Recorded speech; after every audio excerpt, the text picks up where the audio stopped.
ಸಂಚಿಕೆ ಶುರುವಿನಲ್ಲಿ ಕ್ರಿಶ್ ಅಜ್ಜಿ ಮನೆಗೆ ಹೋಗಿ ಬಂದಂತ ಸೂರ್ಯ ಮೀನಾ ತುಂಬಾ ಬೇಜಾರು ಮಾಡ್ಕೊಂಡು ಮನೆಗೆ ಬರ್ತಾರೆ. ಆಗ ರಂಗನಾಥ್ ಅವರು ಯಾಕಪ್ಪ ಏನಾಯ್ತು ಅಂತ ಕೇಳಿದಾಗ ನಡೆದ ವಿಷಯವನ್ನೆಲ್ಲ ಹೇಳ್ತಾರೆ ಸೂರ್ಯ ಮೀನಾ. ಆಗ ರಂಗನಾಥ್ ಅವರು ಸಹ ತುಂಬಾ ಬೇಜಾರು ಮಾಡ್ಕೊಂತಾರೆ. ಇಂಥ ಪರಿಸ್ಥಿತಿಯಲ್ಲೂ ಅವ್ರ ಮಗಳು ಅವ್ರ ಜೊತೆಗಿಲ್ವಾ, ಅವ್ರು ಬಂದಿಲ್ವಾ ಅಂತ ಕೇಳಿದಾಗ ಹ್ಞೂ ಅಪ್ಪ ಅವಳೊಬ್ಬ ದೊಡ್ಡ ಫ್ರಾಡ್ ಅಂತ ಅನ್ಸುತ್ತೆ ಅಂತ ಹೇಳಿ ಸೂರ್ಯ ಮಾತಾಡ್ತಾ ಇರ್ತಾನೆ. ಆಗ ಮೀನಾ ರೀ ಒಬ್ರ ಬಗ್ಗೆ ಗೊತ್ತಿಲ್ದನೆ ಹಾಗೆಲ್ಲ ಮಾತಾಡಬಾರ್ದು, ಅವ್ರ ಪರಿಸ್ಥಿತಿ ಏನಿರುತ್ತೋ ಏನು ಅಂತ ಹೇಳಿ ಕ್ರಿಶ್ ತಾಯಿನ ವಹಿಸ್ಕೊಂಡು ಮಾತಾಡ್ತಾ ಇರ್ತಾಳೆ. ಆಗ ಸೂರ್ಯ ಏನೇ ಕ್ರಿಶ್ ಅಜ್ಜಿಗೆ ಇಷ್ಟೊಂದು ವಯಸ್ಸಾಗಿದೆ, ಇಂಥ ಅನಾರೋಗ್ಯ ಎಲ್ಲ ಇಟ್ಕೊಂಡು ಆ ಚಿಕ್ಕ ಮಗುನ ಸಾಕಿ ಬೆಳೆಸ್ತಾ ಇದ್ದಾರೆ. ಇಂಥ ಪರಿಸ್ಥಿತಿಯಲ್ಲೂ ಆ ಹೆತ್ತ ತಾಯಿಗೆ ಒಂದ್ ಸ್ವಲ್ಪ ಕೃತಜ್ಞತೆ ಅನ್ನೋದೇ ಇಲ್ವಾ, ಅವಳು ಒಳ್ಳೆಯವಳ ಅಂತ ಹೇಳಿ ಮಾತಾಡ್ತಿರ್ತಾನೆ ಸೂರ್ಯ. ಅವಳು ಇಷ್ಟೊತ್ತಿಗೆ ಯಾರನ್ನಾದ್ರೂ ಕಟ್ಕೊಂಡು ಅಲ್ಲೇ ಸೆಟ್ಲ್ ಆಗೋ ಪ್ಲಾನ್ ಮಾಡಿದಾಳೋ ಏನೋ, ಅವಳೊಬ್ಬ ದೊಡ್ಡ ಫ್ರಾಡು ಅಂತ ಹೇಳಿ ಮಾತಾಡ್ತಾ ಇರ್ತಾನೆ. ಅದನ್ನೆಲ್ಲ ಅಲ್ಲೇ ಮರೆಯಲ್ಲಿ ನಿಂತ್ಕೊಂಡು ಕೇಳಿಸ್ಕೊಂಡಂತ ರೋಹಿಣಿಗೆ ತುಂಬಾ ಬೇಜಾರಾಗ್ತಾ ಇರುತ್ತೆ. ಆಗ ರಂಗನಾಥ್ ಅವರು ಹೋಗ್ಲಿ ಬಿಡಿ ಅಂತ ಹೇಳಿ ಮಾತಾಡ್ತಿರುವಾಗ ಇಲ್ಲಪ್ಪ ಅವ್ರ ಪರಿಸ್ಥಿತಿನ ನೋಡಿ ತುಂಬಾ ಬೇಜಾರಾಗ್ತಿದೆ, ಅದಕ್ಕೋಸ್ಕರ ನಾವು ಒಂದು ತೀರ್ಮಾನ ಮಾಡಿದೀವಿ ಅಂತ ಹೇಳಿದಾಗ ಏನದು ಅಂತ ರಂಗನಾಥ್ ಅವರು ಕೇಳ್ತಾರೆ. ಅದನ್ನ ಹೇಳಕ್ಕಂತ ಸೂರ್ಯ ರಂಗನಾಥ್ ಅವ್ರ ಹತ್ರ ಬಂದು ಕುತ್ಕೊಂಡಾಗ ಅದೇ ಸಮಯಕ್ಕೆ ಸರಿಯಾಗಿ ಶಾಂತಿ ಬರ್ತಾಳೆ. ಆಗ ಶಾಂತಿನ ನೋಡಿದಂತ ಸೂರ್ಯ ಮಾತು ಬದಲಾಯಿಸ್ತಾನೆ. ಆಗ ಶಾಂತಿ ಏನೇ ಇವಾಗ ಬರ್ತಿರೋದು, ಹೋಗಿ ನನ್ಗೆ ಕಾಫಿ ಮಾಡ್ಕೊಂಬ, ತುಂಬಾ ತಲೆ ನೋಯ್ತಾ ಇದೆ ಅಂತ ಹೇಳ್ತಾ ರೂಮಿಗೆ ಹೋಗ್ತಾಳೆ. ಆಗ ಸೂರ್ಯ ನೋಡಪ್ಪ ನಾವೊಂದು ತೀರ್ಮಾನ ಮಾಡಿದೇವಿ ಅಂತ ಹೇಳಿದಾಗ ಏನಪ್ಪಾ ಅದು ಅಂತ ಹೇಳಿ ರಂಗನಾಥ್ ಕೇಳ್ತಾರೆ. ಅದು ಮಾವ ನಾವು ಕೃಷ್ಣ ದತ್ತು ತಗೊಳ್ಬೇಕು ಅಂತ ತೀರ್ಮಾನ ಮಾಡಿದೀವಿ, ಅದನ್ನ ಅವ್ರ ಹತ್ರ ಸಹ ಹೇಳಿ ಬಂದಿದೀವಿ ಅಂತ ಹೇಳಿದಾಗ ಏನಮ್ಮ ಹೇಳ್ತಾ ಇದೆಯಾ, ಈ ವಿಷಯನ ಇನ್ನೂ ಸ್ವಲ್ಪ ದಿನ ಮುಂದೂಡ್ತೀವಿ ಅಂತ ಹೇಳಿದ್ರಲ್ಲ ಅಂತ ಹೇಳಿದಾಗ ಹ್ಞೂ ಮಾವ, ಆದ್ರೆ ಕ್ರಿಶ್ ಅಜ್ಜಿಗೆ ಪದೇ ಪದೇ ಹುಷಾರಿರಲ್ಲ, ಅವನ ಪರಿಸ್ಥಿತಿನ ನೋಡಿ ತುಂಬಾ ಬೇಜಾರಾಗ್ತಿದೆ, ಅದಕ್ಕೋಸ್ಕರ ಈ ತೀರ್ಮಾನ ತಗೊಂಡಿದೀವಿ ಅಂತ ಹೇಳಿದಾಗ ತೀರ್ಮಾನ ಒಳ್ಳೆಯದೇ, ಆದ್ರೆ ಈ ವಿಷಯನ ಶಾಂತಿ ಹೇಳಿದ್ರೆ ಅವ್ರು ಖಂಡಿತ ಒಪ್ಕೊಳ್ಳಲ್ಲ, ಇದನ್ನ ನಾವೇ ಮಾತಾಡೋದ್ರಲ್ಲಿ ಅರ್ಥನೇ ಇಲ್ಲ ಅಂತ ಹೇಳಿ ರಂಗನಾಥ್ ಅವರು ಹೇಳ್ತಿರ್ತಾರೆ. ಹಾಗೆ ಕ್ರಿಶ್ ಅಜ್ಜಿ ಇದಕ್ಕೆ ಒಪ್ಕೊಂಡ್ರ ಅಂತ ಹೇಳಿ ರಂಗನಾಥ್ ಅವರು ಕೇಳಿದಾಗ ಇಲ್ಲ ಮಾವ, ಆದ್ರೆ ಅವ್ರಿಗೆ ಯೋಚನೆ ಮಾಡೋಕೆ ಹೇಳಿ ಬಂದಿದೀವಿ ಅಂತ ಹೇಳಿ ಮೀನಾ ಹೇಳ್ತಿರ್ತಾಳೆ. ಆಗ ರಂಗನಾಥ್ ಅವರು ನೋಡೋಣ ಅವರು ಒಪ್ಕೊಳ್ಳಿ, ಆದ್ರೆ ಈ ವಿಷಯದಲ್ಲಿ ಯಾವುದೇ ಒತ್ತಾಯ ಮಾಡೋದ್ ಬೇಡ ಅಂತ ಹೇಳಿ ರಂಗನಾಥ್ ಅವರು ಹೇಳ್ತಿರ್ತಾರೆ. ಆಗ ಸೂರ್ಯ ತುಂಬಾ ಬೇಜಾರು ಮಾಡ್ಕೊಂಡು ಅಪ್ಪ ಆ ಮಗು ತಾಯಿ ಇದ್ದು ತಾಯಿ ಪ್ರೀತಿ ಕಾಣದೆ ಅನಾಥವಾಗಿ ಬೆಳಿತಾ ಇದೆ, ಆ ಮಗುನು ಇನ್ನೊಬ್ಬ ಸೂರ್ಯ ಆಗೋದ್ ಬೇಡಪ್ಪ ಅಂತ ಹೇಳಿದಾಗ ಅವನ ಮಾತನ್ನ ಕೇಳಿದಂತ ರೋಣಿಗೆ ತುಂಬಾ ನೋವಾಗ್ತಾ ಇರುತ್ತೆ. ಆಗ ಮೀನನು ಸಹ ಅಳ್ತಾ ಹೌದು ಮಾವ, ಕ್ರಿಶ್ ಅಜ್ಜಿನ ಕಳ್ಕೊಂಡ್ಮೇಲೆ ಅವನ ಪರಿಸ್ಥಿತಿ ಏನು ಅಂತ ಹೇಳಿ ನೆನ್ಸ್ಕೊಂಡು ತುಂಬಾ ಬೇಜಾರಾಗ್ತಿದೆ, ಹೇಗಾದ್ರೂ ಮಾಡಿ ಕೃಷ್ಣ ಈ ಮನೆಗೆ ದತ್ತಕ್ ತಗೊಂಡು ಕರ್ಕೊಂಡ್ಬರೋಣ, ಅವನ್ನ ನಾನು ಹೆತ್ ಮಗನ್ ತರ ನೋಡ್ಕೋತೀನಿ, ಅವನ್ಗೆ ಯಾವುದೇ ಕೊರತೆ ಬರದೇ ಇರೋ ಹಾಗೆ ನೋಡ್ಕೋತೀನಿ, ಅಕಸ್ಮಾತ್ ನಮಗೂ ಏನಾದ್ರೂ ಮಗು ಆದ್ರೆ ಕೃಷ್ಣೇ ನಮ್ಮ ಮೊದಲನೇ ಮಗ, ಅವನಿಗೆ ಯಾವ ಕೊರತೆನೂ ಬರದೇ ಇರೋ ಹಾಗೆ ನೋಡ್ಕೋತೀನಿ, ಅವ್ನು ತುಂಬಾ ಚೆನ್ನಾಗಿ ನೋಡ್ಕೋತೀನಿ ಅಂತ ಹೇಳಿ ಮೀನಾ ಅಳ್ತಾ ಮಾತಾಡ್ತಾ ಇರ್ತಾಳೆ. ಆಗ ಸೂರ್ಯ ಹಾಗೂ ಮೀನನ್ ಮಾತನ್ನ ಕೇಳಿದಂತ ರಂಗನಾಥ್ ಅವ್ರಿಗೂ ಸಹ ಕಣ್ಣೀರ್ ಬರುತ್ತೆ. ನಿಮ್ ಉದ್ದೇಶ ಒಳ್ಳೇದೇ ಇದೆ, ಆದ್ರೆ ಇದು ಅಷ್ಟೊಂದು ಸುಲಭ ಅಲ್ಲ ಅಂತ ಮಾತಾಡ್ತಿರುವಾಗ ಅಪ್ಪ ಯಾರು ಏನೇ ಅಂದ್ರೂ ಪರವಾಗಿಲ್ಲ, ನಮ್ಗೆ ನಿಮ್ ತೀರ್ಮಾನ ಮುಖ್ಯ, ನೀವೊಬ್ರು ಹ್ಞೂ ಅಂದ್ರೆ ಸಾಕು, ಕೃಷ್ಣ ಇವಾಗ್ಲೇ ಮನೆ ಕರ್ಕೊಂಡ್ ಬರ್ತೀನಿ ಅಂತ ಹೇಳಿ ಸೂರ್ಯ ಮಾತಾಡ್ತಿರ್ತಾನೆ. ಆಗ ಅಲ್ಲೇ ಮರೆಯಲ್ಲಿ ನಿಂತಿರೋ ರೋಹಿಣಿ ತಕ್ಷಣ ಶಾಂತಿ ರೂಮ್ಗೆ ಓಡೋಡಿ ಬರ್ತಾಳೆ. ಆಗ ಶಾಂತಿ ನೀನಾ, ನಾನೆಲ್ಲೋ ಮೀನಾ ಅಂತ ಅನ್ಕೊಂಡಿದ್ದೆ ಅಂತ ಹೇಳಿದಾಗ ಅತ್ತೆ ಹೊರಗಡೆ ಏನ್ ಮಾತಾಡ್ತಿದಾರ ಗೊತ್ತಾ ಅಂತ ಹೇಳಿದಾಗ ಗೊತ್ತು ಬಿಡಮ್ಮ, ಆ ಕಡ್ಲೆಕಾಯಿ ಬೀಜ ಕೊಡಕ್ ಹೋಗಿದ್ರಲ್ಲ ಆ ಮನೇಲಿ ಏನಾಯ್ತು ಅಂತ ನಿಮ್ಮ ಮಾವನ ಹತ್ರ ಹೇಳ್ತಿದಾರಲ್ವಾ ಅಂತ ಹೇಳಿದಾಗ ಅಷ್ಟೇ ಅಲ್ಲ ಅತ್ತೆ, ಆ ಕೃಷ್ಣ ದತ್ತು ತಗೊಳ್ತಾರಂತೆ ಸೂರ್ಯ ಮೀನಾ ಅಂತ ಹೇಳಿದಾಗ ಏನೋ ದತ್ತು ತಗೊಂತಾರಂತ, ಇವ್ರಿಗೆ ಈ ಮನೇಲಿ ಜಾಗ ಇಲ್ಲ, ಇನ್ನು ಅವ್ನ್ ಬೇರೆ ದತ್ತು ತಗೋತಾರಂತ, ಅಲ್ಲ ಅವಳ ತಾಯಿನೇ ಬೇಡ ಅಂತ ಬಿಸಾಕ್ ಹೋಗಿರೋ ಆ ದರಿದ್ರನ ತಂದು ಸಾಕುವಂತ ಗತಿ ಇವ್ರಿಗೇನ್ ಬಂದಿದೆ, ಆ ದರಿದ್ರನ ಇಲ್ಲಿ ನನ್ ಮನೇಲಿ ತಂದು ಸಾಕ್ಬೇಕಾ ಅಂತ ಹೇಳಿ ತುಂಬಾ ಕೆಟ್ಟದಾಗಿ ಮಾತಾಡ್ತಿರ್ತಾಳೆ ಶಾಂತಿ. ಆಗ ಆ ಮಾತನ್ನ ಕೇಳಿಸ್ಕೊಂತ ರೋಹಿಣಿಗೆ ಕೋಪ ಬಂದು ಅತ್ತೆ ಅಂತ ಜೋರಾಗಿ ಕಿರಿಸ್ತಾಳೆ.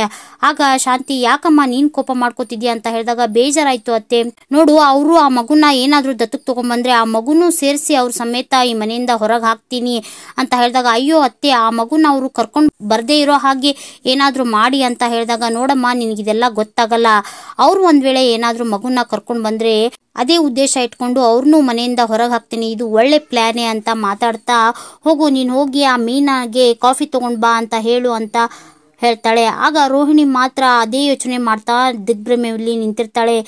ರೋಹಿಣಿ ಕೇಳಿಸ್ತಾ ಇಲ್ವಾ, ಯಾಕೆ ಈ ರೀತಿ ನಿಂತಿದ್ಯಾ ಹೋಗು ಅಂತ ಹೇಳ್ತಾ ರೋಹಿಣಿನ ಕಳಿಸಿ ನನಗೆಂತ ಸೊಸೆ ಸಿಕ್ಕಿದ್ದಾರೆ ಅಂತ ಹೇಳಿ ಗುಣುಕ್ತಾ ಕೂತ್ಕೋತಾಳೆ ಶಾಂತಿ. ಈ ಕಡೆ ರೋಹಿಣಿ ಪೂಜಾನ ಕರ್ಕೊಂಡು ಒಂದ್ ಸ್ಕೂಲ್ಗೆ ಬರ್ತಾಳೆ. ಆಗ ಪೂಜಾ ಯಾಕೆ ಇಷ್ಟೊಂದು ಅರ್ಜೆಂಟ್ ಮಾಡಿ ಊರ್ ಹೊರಗಡೆ ಇರೋ ಸ್ಕೂಲ್ಗೆ ಕರ್ಕೊಂಡ್ ಬಂದಿದೆಯಲ್ಲ ಅಂತ ಹೇಳಿದಾಗ ಅಪ್ಪಿ ತಪ್ಪಿ ಸೂರ್ಯ ಮೀನನ್ ಕಣ್ಣಿಗೆ ಕ್ರಿಶ್ ಬೀಳಬಾರ್ದು, ಅದಕ್ಕೋಸ್ಕರನೇ ಈ ಸ್ಕೂಲ್ಗೆ ಸೇರಿಸಿದ್ರೆ ನನ್ಗೆ ಅವನ ಎಜುಕೇಶನ್ ಬಗ್ಗೆ ಯಾವ ಯೋಚನೆನೂ ಇರಲ್ಲ ಅಂತ ಮಾತಾಡ್ತಾ, ಅಲ್ಲ ಕಣೆ ನಿಮ್ಮತ್ತೆ ದತ್ತು ತಗೊಳಕ್ಕೆ ಒಪ್ಲಿಲ್ಲ ಅಂತ ಹೇಳಿದೆ ಅಲ್ವಾ ಅಂತ ಪೂಜಾ ಕೇಳಿದಾಗ, ಇಲ್ಲ ಕಣೆ ಅವರು ನನ್ಗೆ ಕೈ ಕೊಟ್ಬಿಟ್ರು, ಅಪ್ಪಿ ತಪ್ಪಿ ಏನಾದ್ರು ಕೃಷ್ಣ ಸೂರ್ಯ ಮೀನ ಮನೆಗೆ ಕರ್ಕೊಂಡ್ಬಿಟ್ರೆ ತುಂಬಾ ಕಷ್ಟ, ಅವನು ಎಲ್ರ ಮುಂದೆ ನನ್ನ ಅಮ್ಮ ಅಂದ್ರೆ ನನ್ನ ಕತೆ ಮುಗೀತು ಅಂತ ಮಾತಾಡ್ತಾ ಸ್ಕೂಲ್ ಒಳಗಡೆ ಹೋದಂತ ರೋಹಿಣಿ ಹಾಗೂ ಪೂಜಾ ಅಲ್ಲಿ ಎಲ್ಲವನ್ನು ವಿಚಾರಿಸಿ ಸ್ಕೂಲಿಂದ ಹೊರಗಡೆ ಬರ್ತಾರೆ.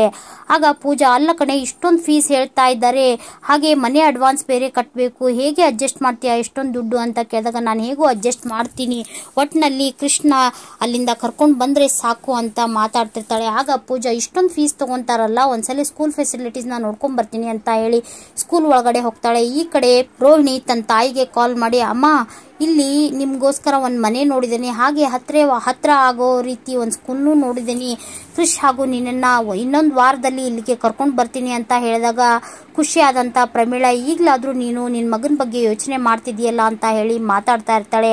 ಆಗ ರೋಹಿಣಿ, ಹೌದಮ್ಮ ಆದಷ್ಟು ಬೇಗ ನಿನ್ನ ಹಾಗೂ ಕೃಷ್ಣ ಇಲ್ಲಿ ಕರ್ಕೊಂಡ್ ಬರ್ತೀನಿ ಅಂತ ಹೇಳಿ ಮಾತಾಡ್ತಾ ಫೋನ್ ಇಡ್ತಾಳೆ. ಮರುದಿನ ಬೆಳಗ್ಗೆ ರಂಗನಾಥ್ ಅವರು ನ್ಯೂಸ್ ಪೇಪರ್ ಓದ್ತಾ, ಬರೀ ಭಯೋತ್ಪಾದಕರ ಹಾವಳಿನೇ ಆಗೋಯ್ತು, ಇನ್ನೊಬ್ರಿಗೆ ಕಷ್ಟ ಕೊಟ್ಟು ಅದೇಗಪ್ಪ ಬದುಕ್ತಾರೋ ಏನೋ ಅಂತ ಮಾತಾಡ್ತಿರುವಾಗ ಅಲ್ಲಿಗೆ ಬಂದ ಶಾಂತಿ 4 ಜನಕ್ಕೆ ತೊಂದರೆ ಕೊಟ್ಟು ಅದೇಗಪ್ಪ ಬದುಕ್ತಾರೆ ಅಂತ ಗುಣುಕ್ತಾ ಇರ್ತಾಳೆ.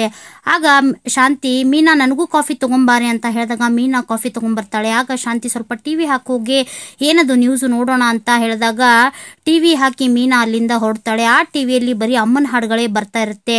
ಆಗ ಶಾಂತಿ ಗುಣುಕ್ತಾ, ಇವಳು ಹೇಳಿದ ಕೆಲಸ ಒಂದು ಕರೆಕ್ಟ್ ಆಗಿ ಮಾಡಲ್ಲ, ನ್ಯೂಸ್ ಹಾಕು ಅಂದ್ರೆ ಹಾಡ್ ಹಾಕೋದ್ಲು ಅಂತ ಹೇಳಿದಾಗ ರಂಗನಾಥ್ ಅವರು, ನೋಡಿ ಇಲ್ಲಿ ಇವತ್ತು ವಿಶ್ವ ತಾಯಂದಿರ ದಿನ ಇದೆ, ಅದಕ್ಕೋಸ್ಕರ ಬರೀ ಅಮ್ಮನ ಹಾಡುಗಳೇ ಬರ್ತಾ ಇದೆ ಅಂತ ಹೇಳ್ತಿರ್ತಾರೆ. ಆಗ ಶಾಂತಿ ಹಾಗೂ ರಂಗನಾಥ್ ಅವರು ಹಾಡು ಕೇಳ್ತಾ ಕುಳಿತಿರ್ತಾರೆ. ಆಗ ಅಲ್ಲಿಗೆ ಬಂದ ರೋಹಿಣಿ, ಅತ್ತೆ ನಾನು ಹೊರಡ್ತೀನಿ, ಟೈಮ್ ಆಯ್ತು ಅಂತ ಹೇಳಿದಾಗ, ಯಾಕಮ್ಮ ಇನ್ನೂ ಮನೋಜ ಎದ್ದಿಲ್ವಾ ಅಂತ ಕೇಳಿದಾಗ, ಅಯ್ಯೋ ಅತ್ತೆ ಅವ್ರು ಆಲ್ರೆಡಿ ಹೊರಟಾಯ್ತು, ಅವ್ರಿಗೆ ಶಾಪ್ ಅಲ್ಲಿ ತುಂಬಾ ಕೆಲಸ ಇದೆ ಅಂತ ಹೇಳಿದಾಗ ಬೇಜಾರು ಮಾಡ್ಕೊಂತಾಳೆ ಶಾಂತಿ. ಆಗ ರೋಹಿಣಿ, ಯಾಕತ್ತೆ ಏನಾಯ್ತು ಅಂತ ಕೇಳಿದಾಗ ರಂಗನಾಥ್ ಅವರು, ಇವತ್ತು ವಿಶ್ವ ತಾಯಂದಿರ ದಿನ ಅಲ್ವಾ, ಮಗ ವಿಶ್ ಮಾಡಿಲ್ಲ ಅಂತ ಬೇಜಾರು ಮಾಡ್ಕೊಂಡಿದ್ದಾಳೆ ಅಂತ ಹೇಳಿದಾಗ, ಅಯ್ಯೋ ಅತ್ತೆ ಈಗಿನ ಕಾಲದಲ್ಲಿ ಯಾರತ್ತೆ Mother's Day Father's Day celebrate ಮಾಡ್ತಾರೆ, ಅವರು ವಿಶ್ ಮಾಡ್ತಾರಂತೆ ಎಕ್ಸ್ಪೆಕ್ಟ್ ಮಾಡೋದೇ ತಪ್ಪು ಅಂತ ಹೇಳಿದಾಗ ಬೇಜಾರು ಮಾಡ್ಕೊಳಂತಹ ಶಾಂತಿ ಕಣ್ಣಲ್ಲಿ ನೀರು ಹಾಕ್ತಾ ಇರ್ತಾಳೆ. ಆಗ ರೋಹಿಣಿ ಅಲ್ಲಿಂದ ಹೊರಡ್ತಾಳೆ.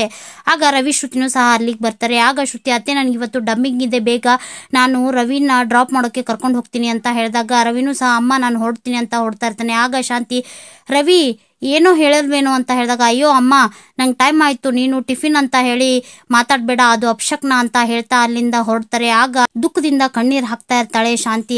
ಆಗ ರಂಗನಾಥ್ ಅವರು, ನೋಡ್ದೇನೆ ನೀನು ಇಷ್ಟಪಡೋ ಮಕ್ಕಳು, ನೀನು ಇಷ್ಟಪಟ್ಟು ಮನೆಗೆ ಕರ್ಕೊಂಡ್ ಬಂದಿರೋ ಸೊಸೆಂದರು ನಿನ್ ಮೇಲೆ ಯಾವ ಅಭಿಪ್ರಾಯನ ಇಟ್ಕೊಂಡಿದ್ದಾರೆ ಅಂತ ಗೊತ್ತಾಯ್ತಾ ಅಂತ ಹೇಳ್ದಿರುವಾಗ, ನೀವು ಕರ್ಕೊಂಡ್ ಬಂದಿರೋ ಸೊಸೆ ಏನಾದ್ರು ನನಗೆ ವಿಶ್ ಮಾಡಿದ್ಲ ಅಂತ ಹೇಳಿ ಅಳ್ತಾ ಶಾಂತಿ ಕಾಫಿ ಲೋಟನ ಇಟ್ಟು ಒಳಗಡೆ ಹೋಗ್ತಾ ಇರ್ತಾಳೆ. ಆಗ ಅಲ್ಲಿ ಡೈನಿಂಗ್ ಟೇಬಲ್ ಮೇಲೆ ಕೇಕ್ ನ ಡೆಕೋರೇಟ್ ಮಾಡಿ ಹ್ಯಾಪಿ ಮದರ್ಸ್ ಡೇ ಅಂತ ಹೇಳಿ ಬರ್ದಿರ್ತಾರೆ. ಅದನ್ನ ನೋಡಿ ಭಾವುಕಳಾದ ಶಾಂತಿ ಅಲ್ಲೇ ಅಳ್ತಾ ನಿಂತ್ಕೋತಾಳೆ. ಆಗ ಅಲ್ಲಿಗೆ ರಂಗನಾಥ್ ಅವರು ಸೂರ್ಯ ಮೀನಾ ಬರ್ತಾರೆ. ಸೂರ್ಯ ಮೀನಾ ಕಣ್ಣಲ್ಲೂ ನೀರು ತುಂಬಿಕೊಂಡಿರುತ್ತೆ. ಆಗ ಸೂರ್ಯ ಮೀನಾ ಒಟ್ಟಿಗೆ ಹ್ಯಾಪಿ ಮದರ್ಸ್ ಡೇ ಅಂತ ಹೇಳಿ ವಿಶ್ ಮಾಡ್ತಾರೆ. ಅದನ್ನ ಕೇಳಿದಂತ ಶಾಂತಿ ಭಾವುಕಳಾಗಿ ಅಳ್ತಾ ನಿಂತ್ಕೋತಾಳೆ. ಆಗ ರಂಗನಾಥ್ ಅವರು, ನಿಮ್ಗಾದ್ರೂ ಇವತ್ತು ಮದರ್ಸ್ ಡೇ ಅಂತ ನೆನಪಿದೆಯೇನೋ ಸೂರ್ಯ ಅಂತ ಕೇಳಿದಾಗ, ಏನಪ್ಪ ಈ ರೀತಿ ಕೇಳ್ತಾ ಇದೀಯಾ, ಪ್ರತಿದಿನಾನು ಅಮ್ಮನ್ನ ಪೂಜೆ ಮಾಡೋ ನಾನು ಹೆತ್ತಮ್ಮನ್ನ ಮರಿತೇನೇನಪ್ಪ, ಈ ಪಾಪಿಷ್ಟನ್ನ ಪಾಪು ಅಂತ ಕರೆದವಳು, ಈ ಕೋಪಿಷ್ಟನ್ನ ಕರುಣೆಯಿಂದ ಸಾಕ್ದವಳು, ಈ ನಿಕೃಷ್ಟನ್ನ ನಿಯತ್ತಾಗಿ ಬೆಳೆಸ್ದವಳು ಅಂತ ಹೇಳ್ತಿರುವಾಗ ಶಾಂತಿ ತುಂಬಾ ಭಾವುಕಳಾಗ್ತಾಳೆ. ನೋಡಪ್ಪ, ಈ ನತದೃಷ್ಟನಿಗೆ ಇಂಥ ಒಬ್ಬ ಅಪ್ಪನ್ನ ವರವಾಗಿ ಕೊಟ್ಟವಳು, ಈ ದುರಾದೃಷ್ಟನ್ನ ದಷ್ಟಪುಷ್ಟವಾಗಿ ಬೆಳೆಸ್ತವಳು, ಇಂಥವಳಿಗೋಸ್ಕರ ಇರೋ ಈ ದಿನನ ಹೇಗಪ್ಪ ಮರೀಲಿ ಅಂತ ಸೂರ್ಯನು ಸಹ ಕಣ್ಣೀರ್ ಹಾಕ್ತಾ ಇರ್ತಾನೆ. ಆಗ ಸೂರ್ಯ, ಪ್ರೀತಿ ಸಿಗದೆ ಇದ್ರೆ ಏನಪ್ಪ, ಅನ್ನ ಸಿಕ್ಕಿದೆ, ಅಮ್ಮ ಅಂತ ಬಾಯಿ ತುಂಬಾ ಕರೆದೇ ಇದ್ರೆ ಏನಪ್ಪ, ಅನಾಥ ಅಲ್ಲ ಅನ್ನೋ ಪಟ್ಟ ಸಿಕ್ಕಿದೆ, ಇದಕ್ಕಿಂತ ಇನ್ನೇನ್ ಬೇಕಪ್ಪ ಅಂತ ಹೇಳಿ ಕಣ್ಣೀರ್ ಹಾಕ್ತಾ ಇರ್ತಾನೆ. ಆಗ ಸೂರ್ಯನ್ ಮಾತನ್ನ ಕೇಳಿದಂತ ಶಾಂತಿನೂ ಸಹ ಕಣ್ಣೀರ್ ಹಾಕ್ತಾ ಇರ್ತಾಳೆ. ಆಗ ಮೀನಾ, ಹೌದು ಅತ್ತೆ, ಮನೇಲಿರೋ ದೇವ್ರತ್ತೆ ನೀವಾದ್ಮೇಲೆ ಮನೆ ದೇವ್ರು, ಬನ್ನಿ ಅತ್ತೆ ಕೇಕ್ ಕಟ್ ಮಾಡಿ ಅಂತ ಹೇಳಿದಾಗ ಸೂರ್ಯನು ಸಹ ಬಾ ಸಕ್ರೆ ಅಂತ ಕರಿತಾನೆ. ಆಗ ರಂಗನಾಥ್ ಅವರು, ನೋಡ್ದೇನೆ ನಿಜವಾದ ಪ್ರೀತಿ ಏನು, ನಿಜ ಏನು, ನಿಜವಾದವ್ರ ಪ್ರೀತಿ ಹೇಗಿರುತ್ತೆ ಅಂತ ನಿನಗೆ ಈಗ್ಲಾದ್ರೂ ಗೊತ್ತಾಯ್ತು ಅಂತ ಅಂತೀನಿ. ಬಾ ಕೇಕ್ ಕಟ್ ಮಾಡು ಅಂತ ಹೇಳ್ತಾರೆ. ಆಗ ಶಾಂತಿ ಅಳ್ತಾನೆ ಕೇಕ್ನ ಕಟ್ ಮಾಡ್ತಾಳೆ. ಆಗ ಎಲ್ರು ಖುಷಿಯಿಂದ ಚಪ್ಪಾಳೆ ಹೊಡಿತಾರೆ. ಆಗ ಶಾಂತಿ ಕೇಕ್ ಕಟ್ ಮಾಡಿ ರಂಗನಾಥ್ ಅವ್ರಿಗೆ ತಿನ್ಸೋಕ್ ಹೋಗ್ತಾಳೆ. ಆಗ ರಂಗನಾಥ್ ಅವರು ಶಾಂತಿಗೆ ಕೇಕ್ ತಿನ್ನಿಸ್ತಾರೆ. ಆಗ ಶಾಂತಿ ಸೂರ್ಯನ್ಗೆ ಕೇಕ್ ತಿನ್ಸೋಕಂತ ಹೋಗ್ತಾಳೆ.